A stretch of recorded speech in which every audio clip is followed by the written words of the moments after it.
माझं नाव देवीदास विठ्ठल माने. माझं नाव देवीदास विठ्ठल माने आहे आणि मी बाबा असताना 2008 पासून इथे राहतो.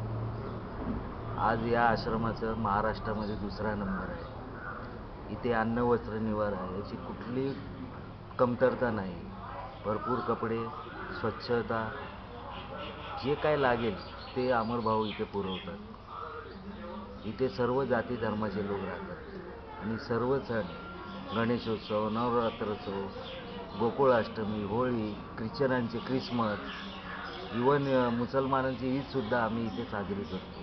त्यासाठी आम्ही शेवकुरमया बनवतो. नवरात्रोला इथे 9 दिवस भजन कीर्तन चालते. आता मध्यंतरी भागवत सप्ताह होता, त्याच्यानंतर गायत्री यज्ञ झालं. आणि विशेष गोष्ट सांगायची म्हणजे 2-3 महिन्यापूर्वी मला पॅरेलाइजचा अटॅक आला होता आणि अमरभाऊंनी रात्रीच मला लगेच ताबडतोब गाडीत घेऊन गेले, हॉस्पिटलला ॲडमिट केले.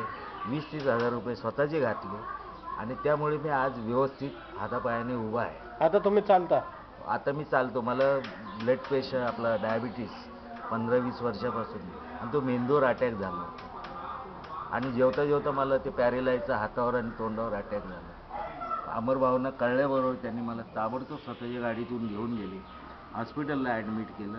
रात्रभर ते तिथे होते आणि मला ICUमध्ये ठेवून जेवढा खर्च लागेल तेवढा त्यांनी केला आणि आज मी जो काय आहे तो त्यांच्यामुळे आहे. या आश्रमात कुठल्या वस्तूची कमतरता नाही.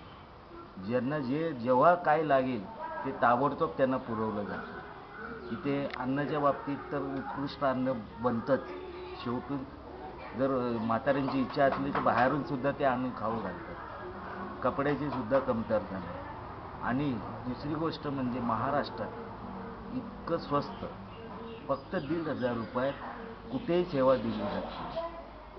सगळीकडे 4,000, 5,000 रुपये मंथली फी मागतात, परंतु इथे बाबांनी जी सुरुवात केली तोच रेट अजून ठेवलेला आहे. ते आपला उद्योगधंदा सांभाळून बाबांनी जे काय सेवेचं व्रत घेतलं तेच व्रत त्यांनी आज तोच वसा घेतलेला आहे आणि ते व्रत ते प्रामाणिकपणे करतात. एवढंच माझं सांगणं आहे. अजून काय बोलायचं? थँक्यू. धन्यवाद.